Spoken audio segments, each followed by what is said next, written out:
Om Burbakso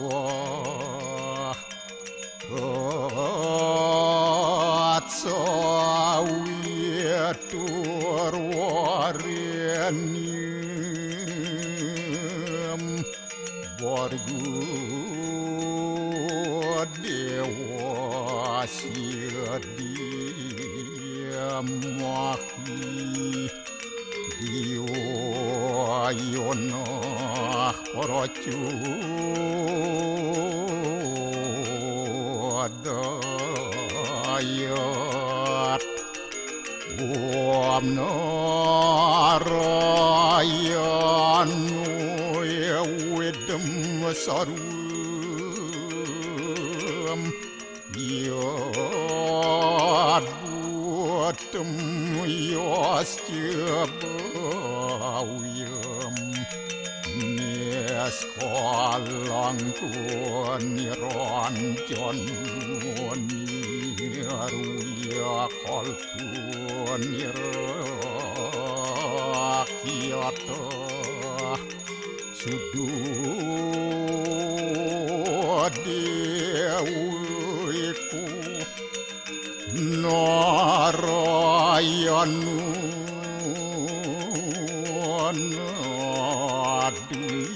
Nadiyatyu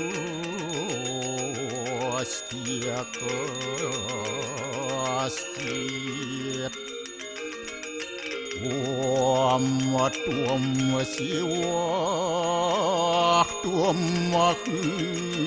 Dewa Yaswara Parameswara Warahma Wisnu Astya Rudrastya Warusah Paryakiratita Om Papuham Papakarmaham Papatnya Papasambhawa Rahimam Pundarya Kaksir Sabahya Abhyantara Suci Om Kesama Sama Mahadewa Sarwa Paranya Hitangkara Mamuja Sarwa Papidya Alaya Suasadya Siwa Om Kesantauya Kaiku Dosa Kesantauya Wajiku Mamu Santauya Manaswa Dosa At permadat kesamam Om Santi Santi Santi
Om Swastiastu.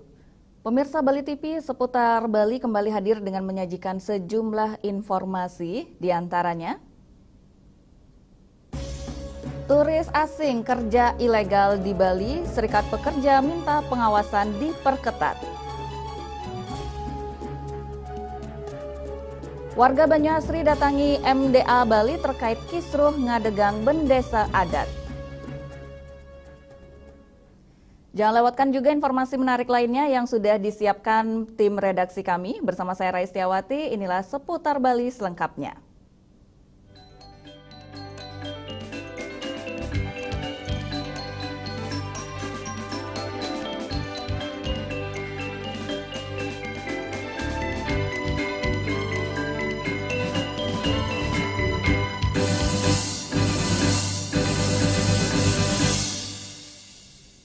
Pemirsa, maraknya turis asing yang bekerja secara ilegal di Bali kembali menjadi perhatian. Mereka diduga hanya mengantongi visa kunjungan, namun justru memanfaatkan izin tersebut untuk bekerja dan mengambil peluang kerja masyarakat lokal. Ketua Pengurus Cabang FSP PAR SPSI Kabupaten Badung Slamet Suranto mendesak pemerintah memperketat pengawasan.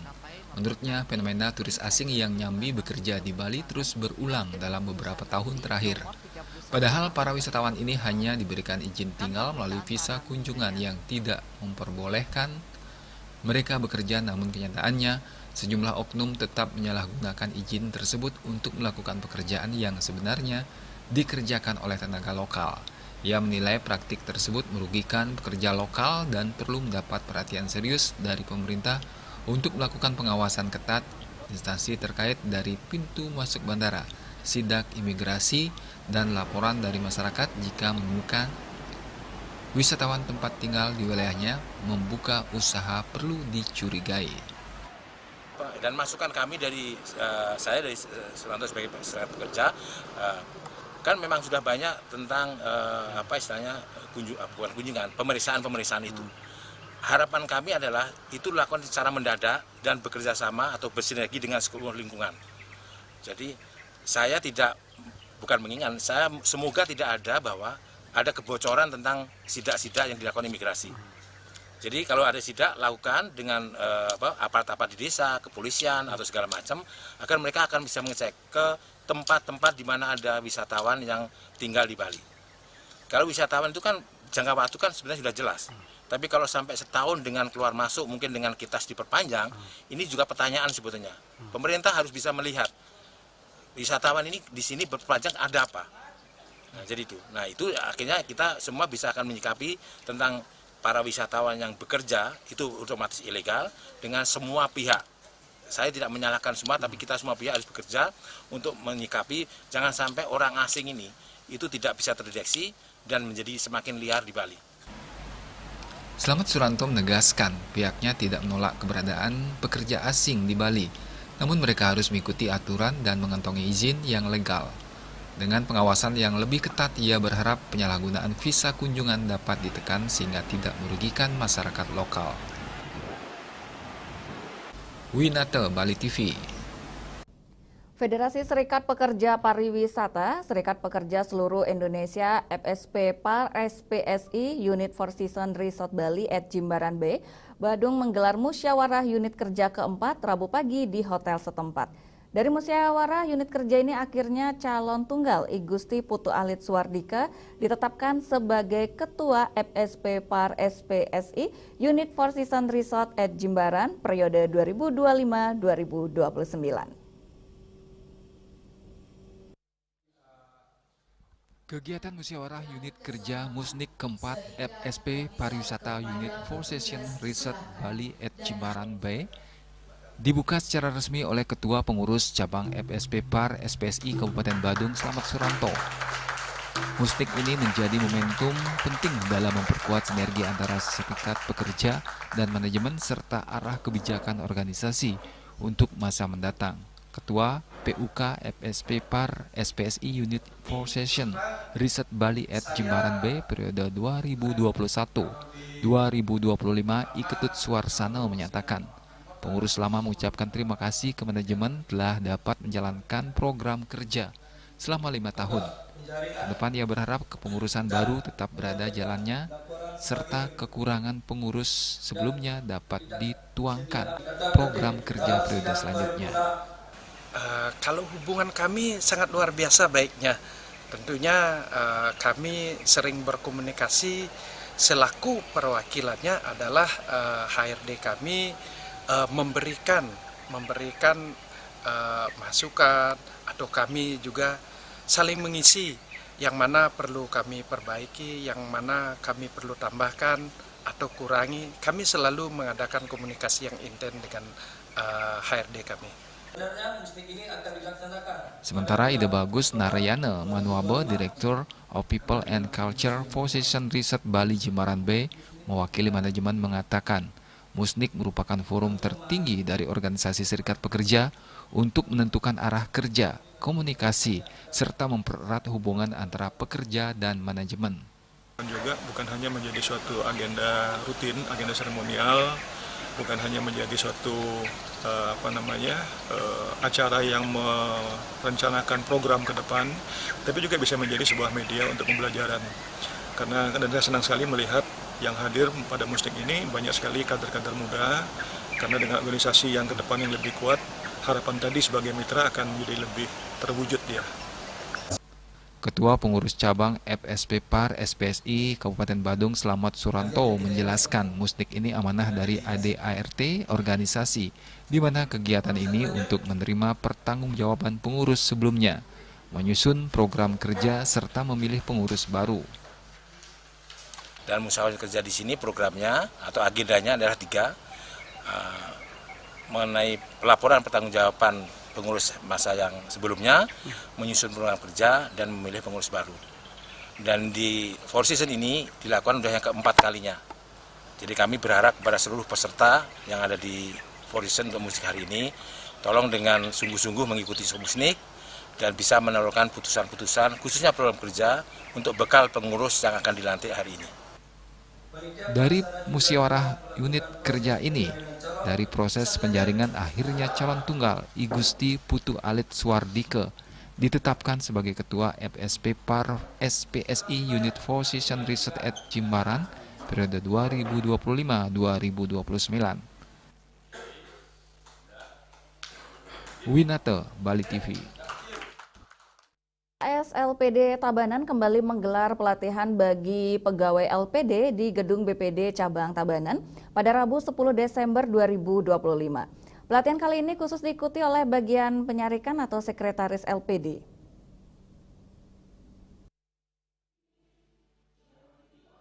Pelatihan bimbingan teknis administrasi LPD diikuti oleh total 150 peserta yang terbagi dalam 3 kelompok yang berlangsung selama 3 hari.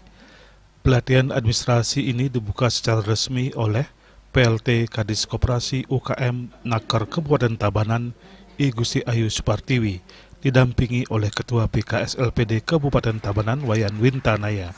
Hadir juga PHDI Kabupaten Tabanan, MDA, Koordinator LPLPD Kabupaten Tabanan, dan Kepala Cabang Bank BPD Bali Tabanan.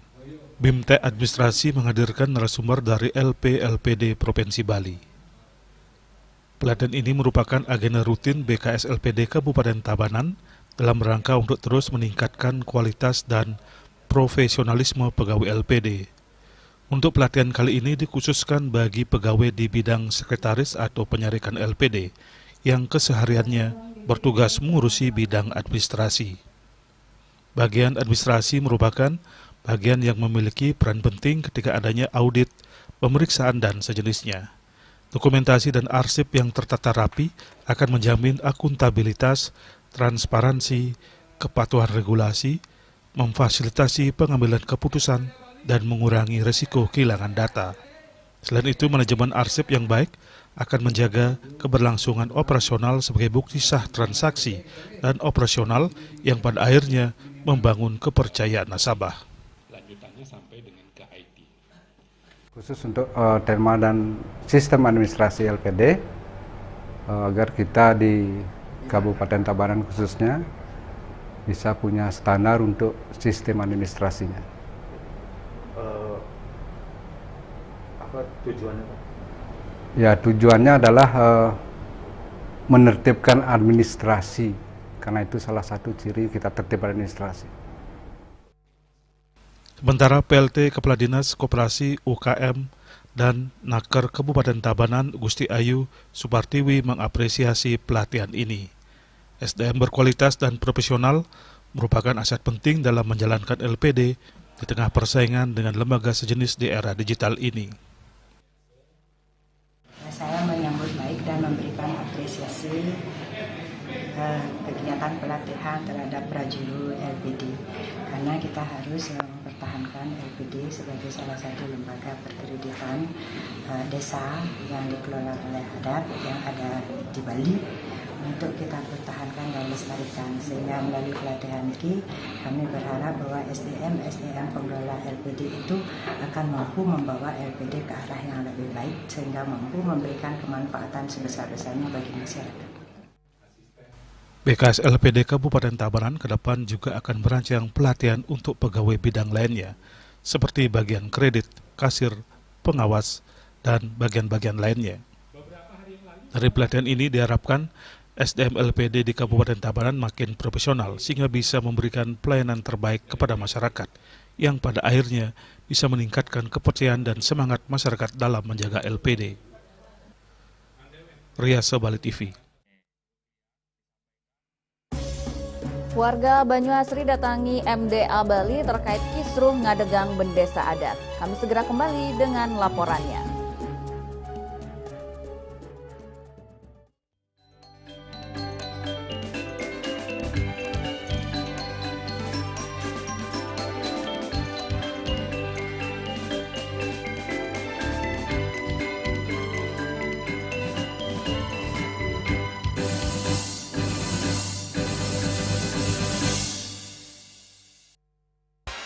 Kak Srido sekarang sibuk apa? Sabtu Minggu ada game.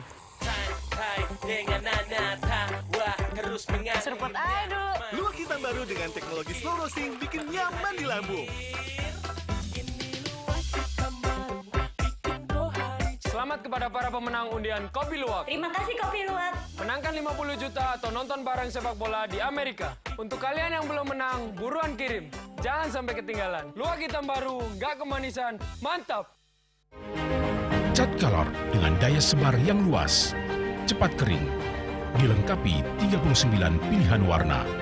Kualitas dijamin terbaik. Cat Color, harga ekonomis.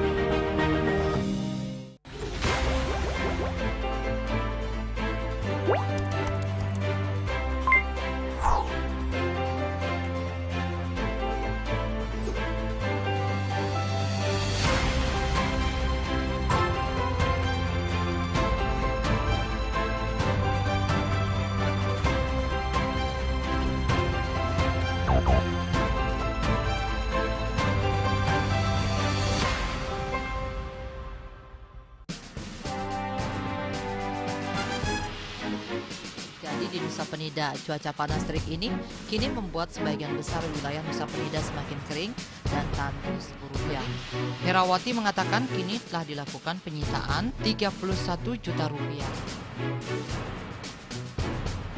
Tindak pidana yang telah memiliki kekuatan hukum dan 5 butir ekstasi berat bersih 1,70 gram. Saat diperiksa, tersangka lalu mengaku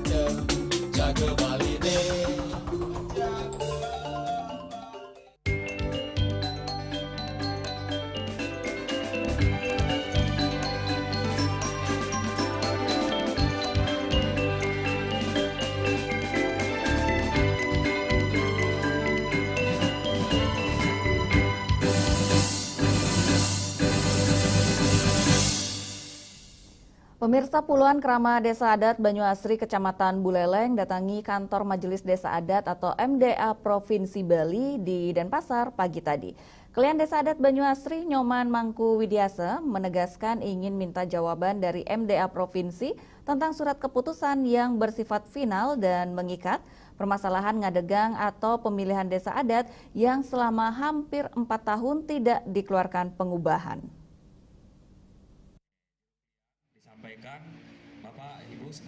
Kedatangan keramat adat Banyuasri ke MDA ingin meminta pertanggungjawaban terkait surat tersebut yang menegaskan bahwa di pengadilan baik kasasi hingga MA, desa adat sebagai tergugat sudah diputuskan menang. Kami desa adat tidak perlu banyak menuntut apa-apa karena sudah zamannya MDA itu mengeluarkan rekomendasi atau surat pengukuhan prajurit kalau itu dianggap sah. Kan begitu. Kami tuntut sekarang apa yang beliau berikan MDA itu kepada desa adat, kami balikan, kami nuntut berikan yang terbaik untuk desa adat kami. Ia menambahkan sebelumnya telah datang ke MDA. Kendati pun telah menjalankan petunjuk, namun pihak MDA tak pernah datang. Pihaknya menuding ada oknum yang ingin menggagalkan hasil pemilihan desa adat pada 21 April 2022. Lebih lanjut, ia menegaskan kehadiran pihaknya ke MDA Provinsi Bali untuk minta pertanggungjawabannya atas keputusan yang dikeluarkan oleh MDA Provinsi. Sementara itu, Penyarikan Agung MDA Bali, Hidewo Nyoman Rai Asmara Putra mengatakan pihaknya tidak bisa memutuskan terkait permintaan kerama ini, namun berjanji akan menindaklanjutinya. Dikeluarkan SK sementara, dulu kan ada wicara. Nah, kemudian masih ada proses hukum negara. Karena ada proses hukum negara, kita kan menghormati semua. Apalagi hukum negara. Sekarang sudah ada putusan dari hukum negara, nanti kita akan pertimbangkan. Karena ini adalah kolektif kolegial, kami tidak bisa sendiri memutus. Nanti semuanya kan kita bicarakan. Itu sudah diterima baik oleh yang hadir dari Banyuasri, apa yang kita sampaikan. Itu. Tapi kira-kira nanti. Setelah bertemu dengan MDA, prajuru bersama warga desa adat Banyuasri kembali dengan tertib. Yasri Yuli, Bali TV. Usai mendatangi kantor Majelis Desa Adat atau MDA Provinsi Bali, prajuru dan warga Desa Adat Banyuasri Buleleng mendatangi Dinas Pemajuan Masyarakat Adat atau PMA Provinsi Bali siang tadi.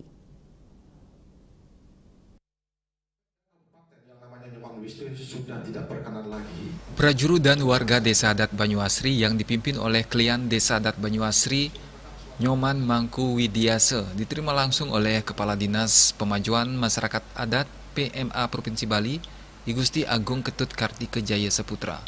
Warga Desa Adat Banyuasri menyampaikan hal yang sama terkait permasalahannya dengan Desa Adat Banyuasri yang tidak bisa dilakukan karena belum menerima surat keputusan MDA Bali, sehingga selama 4 tahun Desa Adat Banyuasri tidak memiliki kepengurusan desa adat yang sah berdasarkan SK MDA Bali. Alhasil, bantuan dana bantuan keuangan khusus BKK desa adat sebesar 300 juta rupiah per tahun tidak didapatkan. Untuk itu, warga dan prajuru mempertanyakan dan memohon agar dana BKK selama 4 tahun tersebut bisa diklaim sebagai bendesa dan pengurus desa adat Banyuasri dikukuhkan setelah SK dari MDA Bali keluar nantinya. Menjawab hal tersebut, Kadis PMA Provinsi Bali, Gusti Agung Ketut Kartika Jaya Saputra menegaskan bahwa dana BKK untuk Desa Adat Banyuasri selama 4 tahun sebelumnya tidak bisa diklaim atau dicairkan. Ia menjelaskan bahwa dana BKK Desa Adat yang merupakan program pemerintah Provinsi Bali sejak tahun 2020 bisa diberikan jika Desa Adat memenuhi persyaratan. Salah satunya adalah keputusan MDA Bali tentang keberadaan eksistensi prajuru desa adat untuk pemenuhan administrasi. Jika dia sudah memenuhi persyaratan sebagai penerima hibah, maka tidak ada jalan lain. Kami di sini Dinas PMA harus mencairkan. Termasuk yang 4 tahun itu Pak, apa yang untuk tahun ke depannya? Kan kita bicara tahun ini. 4 tahun yang lalu kan belum memenuhi persyaratan dia. Tidak bisa cair. Belum bisa. Pihaknya kembali menegaskan bahwa meskipun prajuru Desa Adat Banyuasri nanti dikukuhkan, dana BKK tahun-tahun sebelumnya tidak bisa diklaim. Namun demikian, dana BKK untuk tahun pada saat dikukuhkan dan tahun selanjutnya akan diberikan. Terhadap permasalahan yang dihadapi Desa Adat Banyuasri, Agung Kartika Jaya Saputro berharap apapun putusan MA, Desa Adat Banyuasri harus mengayomi krama Desa Adat, sebab permasalahannya bukan hanya sebatas putusan negara, tetapi juga menyangkut soal adat, budaya, dan kemanusiaan. Yasri Yuli, Bali TV.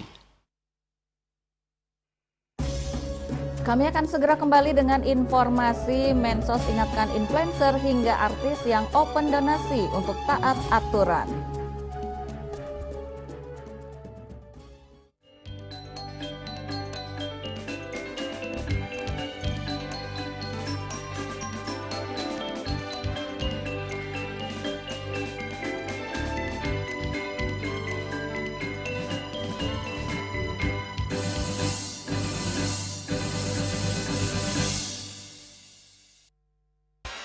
Kak Srido sekarang sibuk apa? Sabtu Minggu ada game.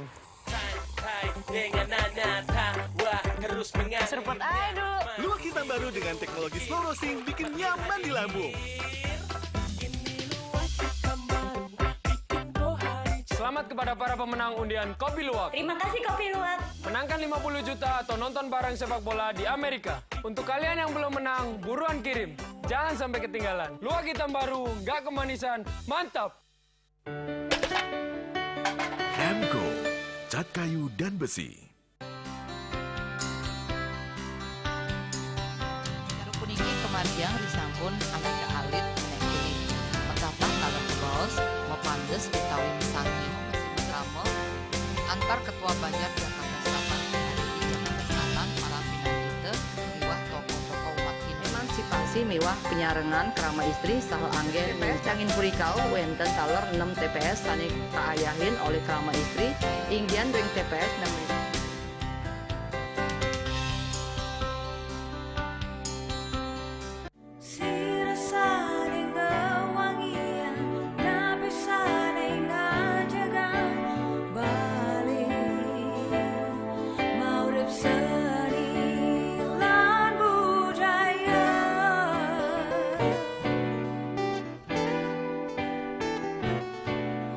Sami pina kemayatnya balik ke lokah kedua negara Sami seantukan taksu.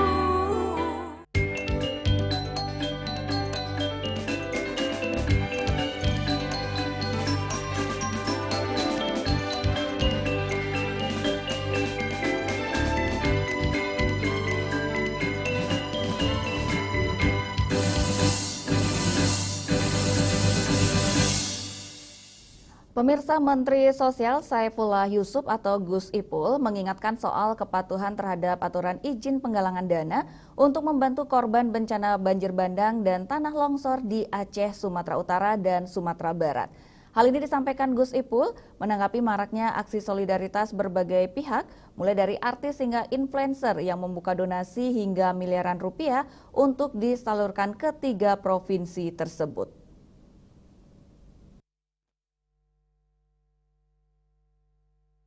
Di tengah derasnya aksi kemanusiaan yang dilakukan berbagai pihak, mulai artis hingga influencer yang membuka donasi untuk disalurkan kepada korban bencana banjir dan tanah longsor di Aceh, Sumatera Utara, dan Sumatera Barat, Menteri Sosial Saifullah Yusuf atau yang akrab disapa Gus Ipul angkat bicara.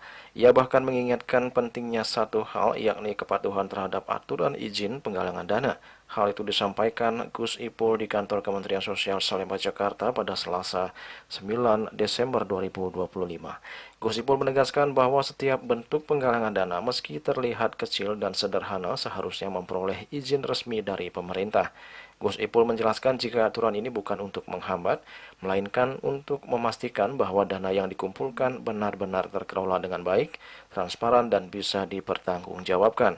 Izin tersebut menurut Gus Ipul bisa diperoleh dari pemerintah kabupaten kota atau langsung dari kementerian. Saya menghimbau lah dalam kesempatan seperti ini, sungguh kita mengapresiasi bagi pihak-pihak yang ingin memberikan dukungan, membantu, dan kemudian mengumpulkan dana dari masyarakat. Silahkan, tapi yang penting saya harapkan bisa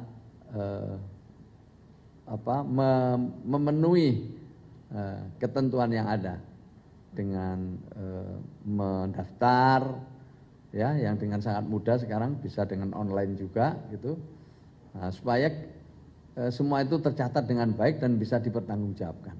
Itu yang penting itu. Yang penting itu kita bisa mempertanggungjawabkan dana yang kita kumpulkan dari masyarakat ini.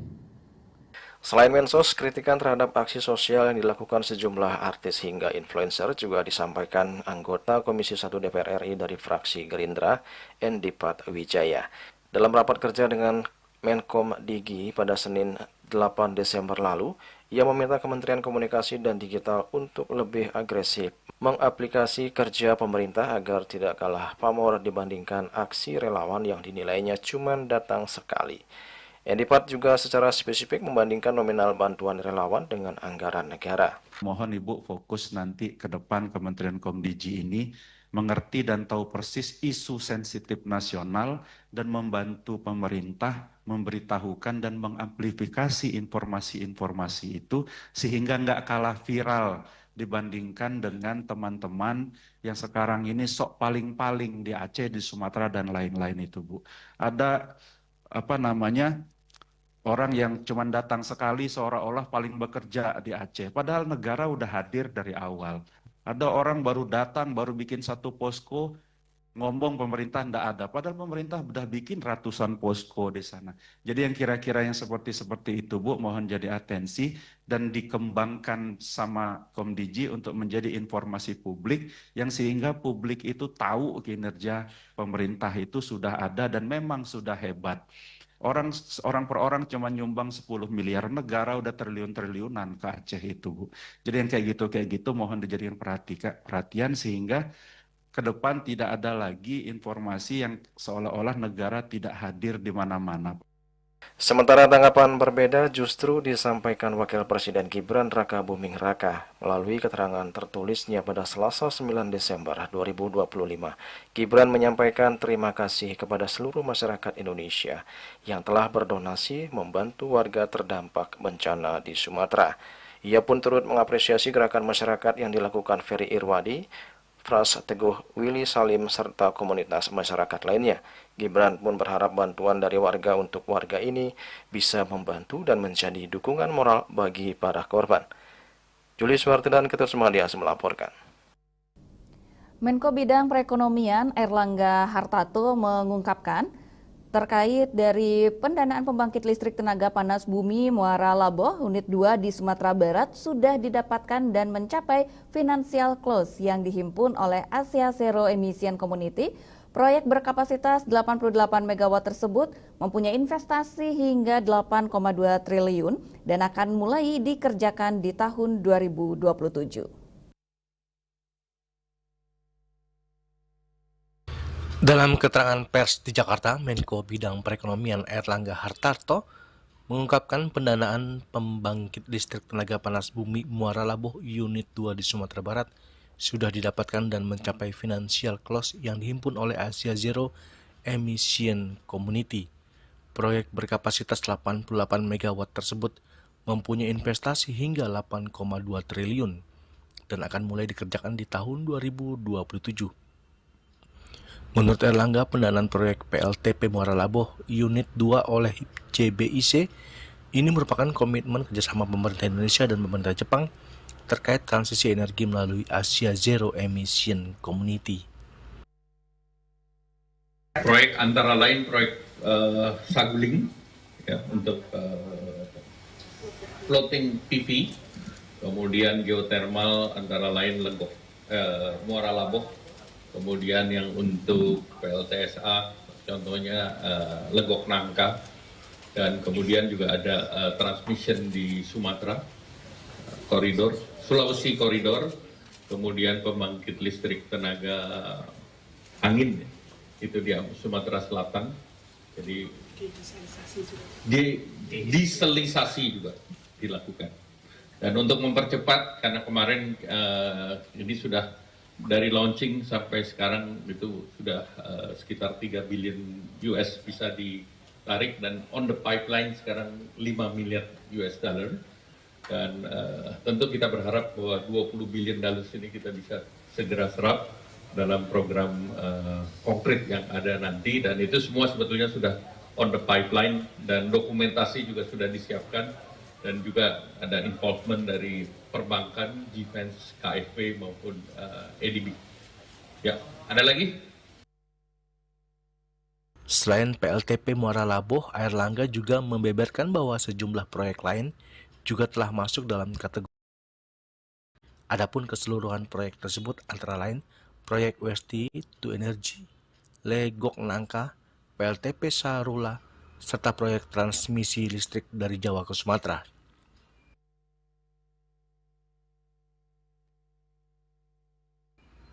Dari Jakarta, Julius Water dan Ketut Sumadiasa melaporkan. Penglingsir Jero Tambangan ungkap jejak heroik Raja Tabanan ke-21 I Gusti Ngurah Rai Perang. Kami segera kembali dengan informasinya.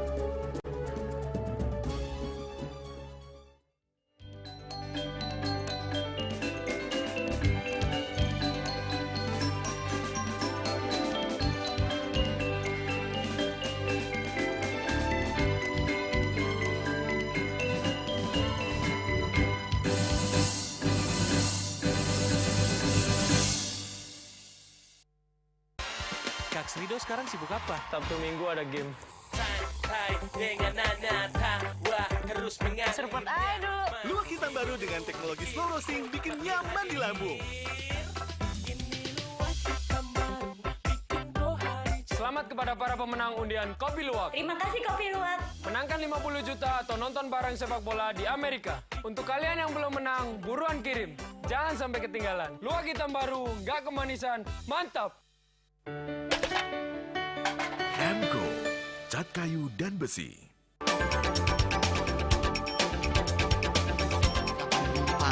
Pihak bandara telah melayani sebanyak 192.284 penumpang baik domestik maupun internasional. Suprapto mengatakan dari kunjungan wisatawan mencapai 3.000 pengunjung per hari tersebut. Ini mengacu pada perdagangan harga gabah yang juga semakin mahal saat ini. Kondisi itu pun membuatnya tidak maksimal memenuhi permintaan pasokan beras berpelanggan dan loyalitas anggota Linmas. Hadir dalam kegiatan pelatihan dan pembekalan tersebut,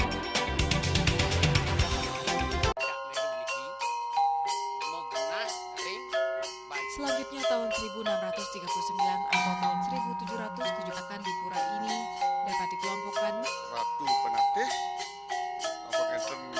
penyungsung sejebak jagat pejen.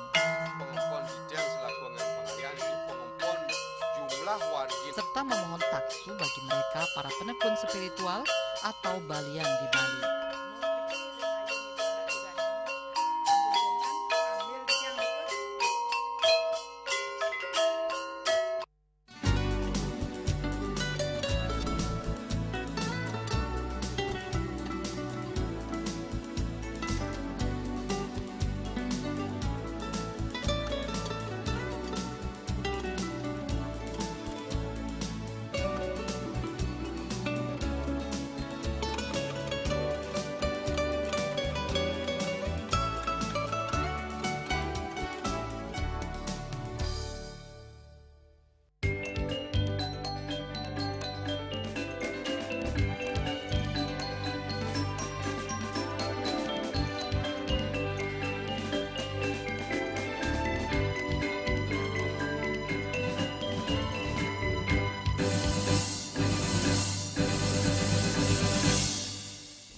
Pemirsa, salah satu penglingsir Jero Tambangan Tabanan, I Gusti Ngurah Alit Sudana, mengisahkan kembali perjalanan heroik Raja Tabanan ke-21 I Gusti Ngurah Rai Perang yang menjadi bagian penting dari sejarah perjuangan Bali melawan kolonial Belanda. Kisah ini kembali diungkap sebagai bentuk penghormatan terhadap nilai-nilai keberanian, kesetiaan, dan pengorbanan leluhur Tabanan yang diwariskan hingga kini. Alit Sudane saat mendengar kabar bahwa Badung tengah bersiap menghadapi serangan Belanda. I Gusti Ngurah Rai Prang bertekad untuk ikut puputan ke Badung sebagai wujud janji dan komitmen antar kerajaan Bali dalam mempertahankan kehormatan dan harga diri. Dengan membawa pasukan lengkap, beliau bergerak menuju Badung. Namun setibanya di Bringgit, pasukan Raja Tabanan dicegat oleh Belanda. Kolonial Belanda tidak mengizinkan beliau memasuki Badung karena membawa jumlah pasukan yang besar dan dianggap mengancam operasi militer Belanda. Karena tidak dapat melanjutkan perjalanan, I Gusti Ngurah Rai Prang pun kembali ke Puri Tabanan. Sesampainya di Puri, digelar sebuah perundingan besar bersama saudara-saudara beliau. Dalam pertemuan itu pendapat terpecah, ada yang memilih menyerah, ada pula yang berpura-pura sakit, dan sebagian tetap ingin berperang. Meski demikian, I Gusti Ngurah Rai Prang tetap teguh pada pendiriannya. Ia telah mengucap janji setia kepada Badung, dan menurutnya Badung hancur, maka Tabanan pun siap ikut hancur. Dengan tekad bulat, beliau berangkat menuju Badung bersama putra mahkota. Namun ketika akhirnya tiba, keadaan di Badung sudah mengenaskan. Puri dan wilayah sekitarnya telah hancur akibat agresi Belanda, dan seluruh kerajaan telah jatuh ke tangan kolonial. Di Puri Agung Denpasar, Belanda menawan I Gusti Ngurah Rai Prang dan bermaksud mengasingkannya ke Selong Lombok, sebagaimana nasib sejumlah pemimpin Bali lainnya. Namun beliau dengan tegas menolak untuk ditawan, menolak tunduk dan menolak dibuang. Beliau mengambil keputusan terakhir sebagai ksatria, melakukan bunuh diri bersama putra mahkota, mempertahankan martabat kerajaan Tabanan hingga akhir hayat. Besaran, beliau waktu berperang ke Denpasar, Badung, membawa baju ini. Salah satu peninggalan beliau. Ini baju luar nggih, baju luar. Baju dalamnya niki. Baju dalamnya. Niki baju dalamnya. Niki baju dalam beliau. Niki wenten lontar sane mendaging untuk napi lastana untuk memakai baju nikis dan perangkatnya ini untuk berperang mungkin kan. Niki untuk berperang mungkin nggih. Niki entah destar, entah tenuding tiang daging rajahan. Tiang tenuding kesenapi rajahan puniki. Nggih. Puniki wonten sampun mau payung nggih. Ya. Niki kocap Wisnu Murti nggih. Apa dek niki? Rajahan Wisnu Murti. Yen Wisnu Murti niku artinya untuk berperang. Nggih. Nggih, Wisnu sudah murti artinya marah. Kalau marah ya berperang. Nggih. Saktian untuk saktian. Puniki minap angganido siap-siap untuk berperang kan. Nggih. Sayang ten boleh berperang sampun kenten ida bunuh diri kenten. Salah seorang kerabat keluarga Puri kemudian berupaya membawa jenazah raja kembali ke Tabanan. Namun setibanya di sana, Puri Tabanan telah hancur dan hampir semua barang berharga telah dijarah. Yang tersisa hanya beberapa peninggalan seperti baju, payung kerajaan, tombak komando, dan lontar-lontar. Barang-barang itu disimpan rapi oleh keluarga Puri. Namun karena usia serta serangan rayap, sebagian besar peninggalan tersebut akhirnya rusak dan hilang dimakan waktu. I Gusti Ngurah Alit Sudane menegaskan bahwa kisah ini menjadi pengingat kuat bagi masyarakat Bali, khususnya Tabanan, tentang perjuangan leluhur yang mempertahankan kehormatan dan prinsip hingga titik darah penghabisan. Warisan terbesar mereka bukan benda-benda Puri, tetapi nilai perjuangan, keberanian, dan kesetiaan kepada tanah leluhur. Kisah ini kini kembali menjadi bagian penting dari upaya pelestarian sejarah lokal Tabanan agar generasi muda tidak melupakan jejak perjuangan raja-raja Bali yang rela mengorbankan segalanya demi kehormatan bangsa. Hendra, Bali TV. Pengurus rumah ibadah yang bekerja sama dengan Ketua Tim Pelaksana Pura Ramah Anak mendeklarasikan Pura Ramah Anak di Wantilan Pura Agung Kertajaya, Tangerang. Kegiatan tersebut bertujuan agar anak-anak Hindu di Pura dapat menciptakan lingkungan pura yang aman, inklusif, dan edukatif bagi anak.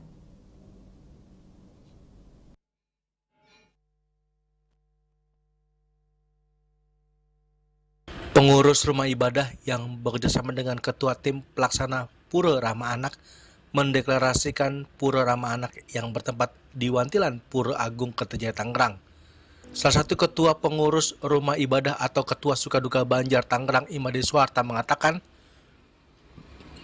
tujuan program Pura Ramah Anak guna menciptakan lingkungan pura yang aman, nyaman, inklusif, dan edukatif bagi anak-anak Hindu. Ia juga mengatakan pura sebagai pusat pembinaan karakter serta menjadi tempat belajar agama. Membangun karakter, etika, dan toleransi bukan hanya untuk sekedar tempat sembahyang. Pada hari ini kami pengurus Pura Agung Kertajaya Tangerang melaksanakan deklarasi tim pelaksana Pura Ramah Anak ya. Adapun tujuannya kita ingin pura kita ini menyenangkan, aman, dan membuat anak itu betah kerasan di pura. Jadi kita harus begitu sehingga mereka akan lebih rajin kita datang ke pura, bergaul dengan teman-teman sebayanya, itu harapan kita. Sehingga mereka menjadi generasi muda yang kedepannya akan lebih sering ke pura dengan dan kita harapkan mereka untuk selalu bisa bergaul bersamanya gitu. Jangan sampai nanti mereka hanya aktif dengan gadget terus, ya itu. Jadi dengan adanya ini mereka akan lebih terbiasa untuk sosialisasi dengan teman-teman sebayanya. Itu harapan kita. Apa cara ini supaya selain mereka mendalami ajaran agama, juga mereka bersosialisasi dengan teman-teman sebayanya. Jadi anak-anak, jadi kita mulai usia dini. Jadi mulai anak usia dini yang 5 tahun itu kita ajarkan mereka supaya mereka akan lebih sering datang ke pura. Nanti ke depannya kita akan lebih gampang. Jadi kita berharap bukan orang tuanya yang memaksa anak datang ke pura, tapi keinginan anak nanti yang akan mengajak orang tuanya, ayo ma, ayo pak, kita ke pura.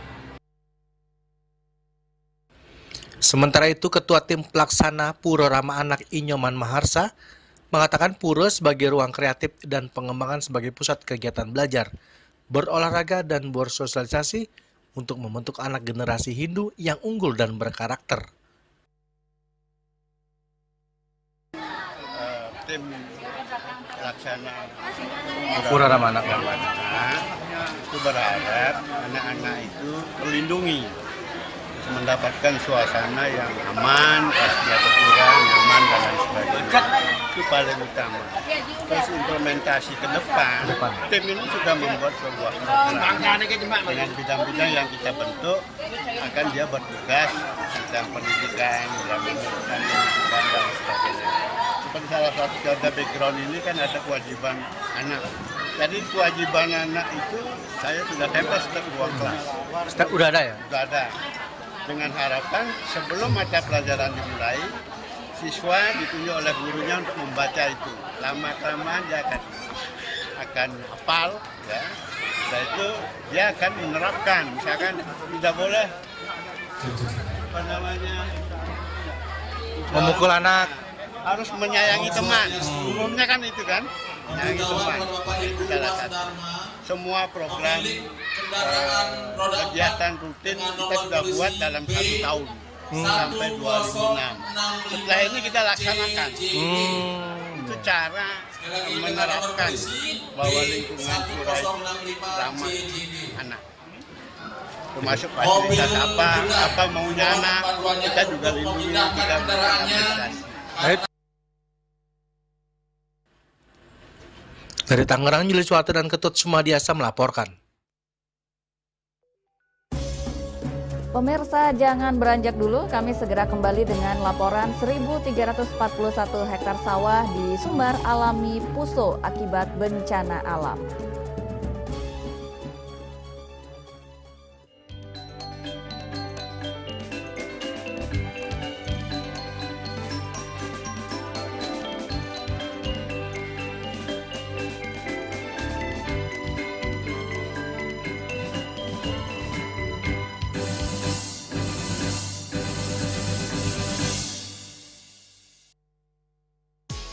hidup sehat masyarakat Kota Denpasar semakin populer.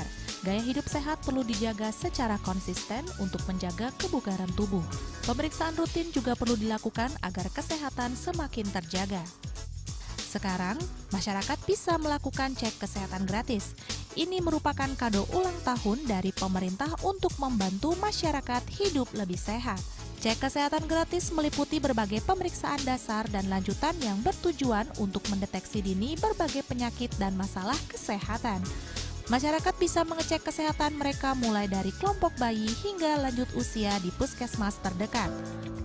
Program ini akan dilaksanakan berdasarkan siklus hidup masyarakat dengan fokus utama CKG ulang tahun, CKG anak sekolah, CKG khusus untuk ibu hamil dan balita. Jenis pemeriksaan dalam CKG sangat bervariasi, mulai dari screening kekurangan hormon, penyakit jantung bawaan, hingga pemeriksaan gizi, telinga, mata, dan tekanan darah. Untuk usia dewasa dan lansia, fokus pemeriksaan akan mencakup risiko stroke, jantung, kanker, serta kesehatan mental dan fisik.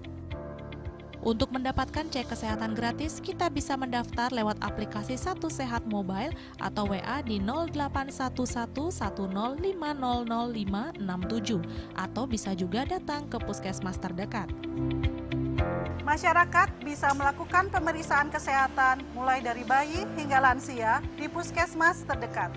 Ayo cek kesehatan secara rutin dan berkala, agar bisa segera mendapat penanganan bila ada gangguan kesehatan. Lakukan germas, lakukan aktivitas fisik, konsumsi gizi seimbang, cek kesehatan rutin, tidak merokok, tidak konsumsi alkohol, menjaga kebersihan, gunakan jamban sehat. Salam sehat.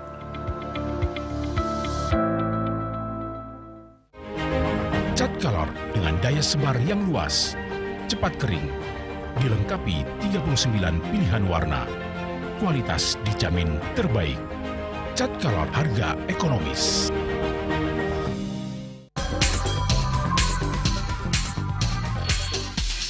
This indicates that Bali has recovered after the COVID-19 pandemic and has become the main destination for world tourists. However, Balinese menu choices are also getting richer, such as Samsam Guling, Kuah Balung, and Hawar Babi.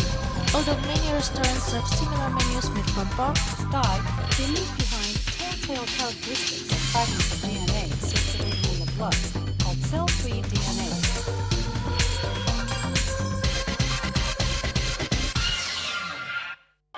Ngepat juga. Ya. Empat. Tumpang alit-alit lagi papat. Ngangen sampian busung medulang lindung wasani dengan bombayu kan waras vertikal pop langsung personilipun 108 yang dipergunakan pada saat orang yang kena musibah di jalan kita memanggil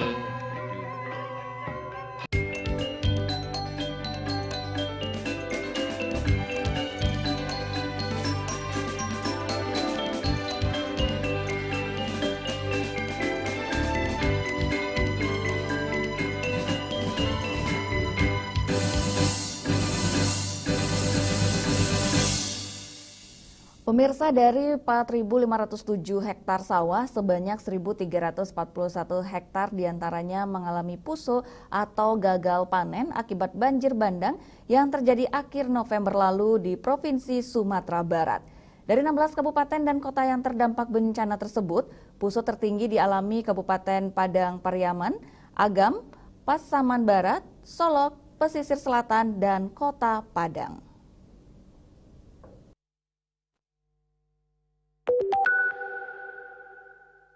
Sebanyak 4.507 hektar sawah di Provinsi Sumatera Barat terkena banjir dan tanah longsor pada akhir November lalu. Dari jumlah tersebut, sebanyak 1.341 hektar tanaman padi mengalami puso atau gagal panen. Koordinator Bagian Dampak Perubahan Iklim Unit Pelaksana Tugas Daerah Balai Perlindungan Tanaman Pangan dan Hortikultura, Dinas Perkebunan, Tanaman Pangan dan Hortikultura Sumatera Barat, Mufridawati, Selasa 9 Desember mengatakan dampak pusuh tertinggi akibat bencana hidrometeorologi dialami Kabupaten Padang Pariaman, disusul Kabupaten Agam, Pasaman Barat, Solok, Pesisir Selatan, dan Kota Padang. Ia menyebut sejak 1 Desember lalu sudah diturunkan tim ke lokasi bencana untuk mendata lahan pertanian yang rusak akibat banjir dan longsor. Diharapkan ya ada kompensasi dari pemerintah dan kita, tugas kita di BPTPH dan Dinas Perkebunan ini mendata berapa luas tanaman yang terdampak. Itu kita laporkan, dari laporan kita itulah nanti kita harapkan ada kompensasi untuk petani. Dari semua daerah yang terdampak bencana banjir dan tanah longsor di Sumatera Barat, ada 3 daerah yang belum bisa dimasuki untuk didata petugas karena masih terkendala akses jalan yang belum bisa dilewati. Ketiga daerah tersebut yakni Malalak di Kabupaten Agam, Tinggam di Kabupaten Pasaman Barat, dan Gunung Omeh di 50 kota. Dari Padang, Sumatera Barat, Melani Friati, Kantor Berita Antara, mewartakan. Kontingen Indonesia membuka keran medali pada SEA Games Thailand 2025 melalui pebalap sepeda Rizka Amelia Agustina dan Randy Farrera. Keduanya mempersembahkan medali perak pada nomor downhill yang berlangsung di Kaukyu Open Zoo, Chonburi, Rabu 10 Desember.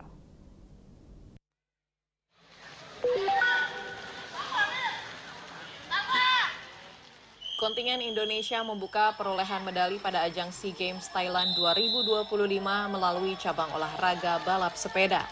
Pebalap Rizka Amalia dan Randy Farrera mempersembahkan medali perak pada nomor downhill putri dan putra yang berlangsung di Kaukyu Open Zoo, Chonburi, Thailand, Rabu 10 Desember.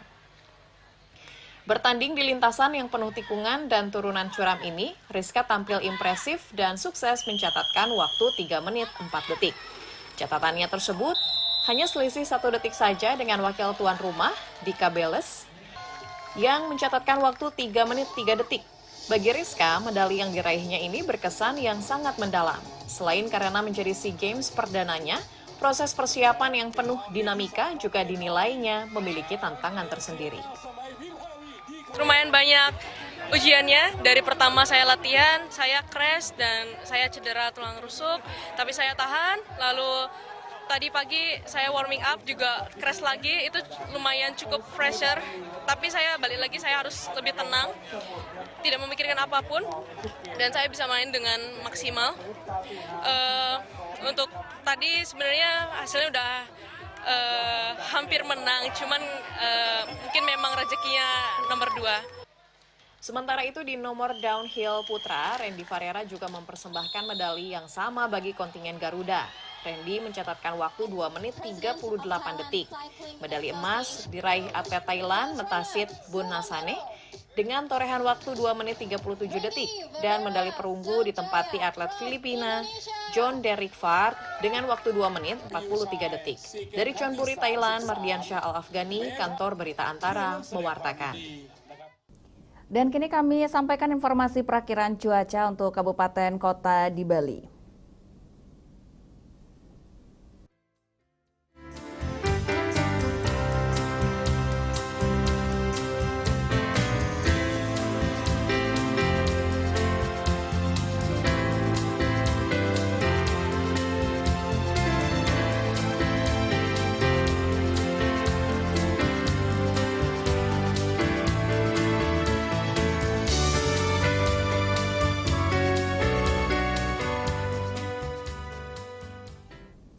Seputar Bali bersama Minyak Apun Ganapati Usada Bali, keluarga sehat. Update terus informasi Anda dengan subscribe dan like YouTube channel Bali TV @newsbalitv. Mewakili redaksi yang bertugas, saya Raistiawati, pamit undur. Terima kasih atas perhatian Anda dan sampai jumpa. Om Santi Santi Santi Om.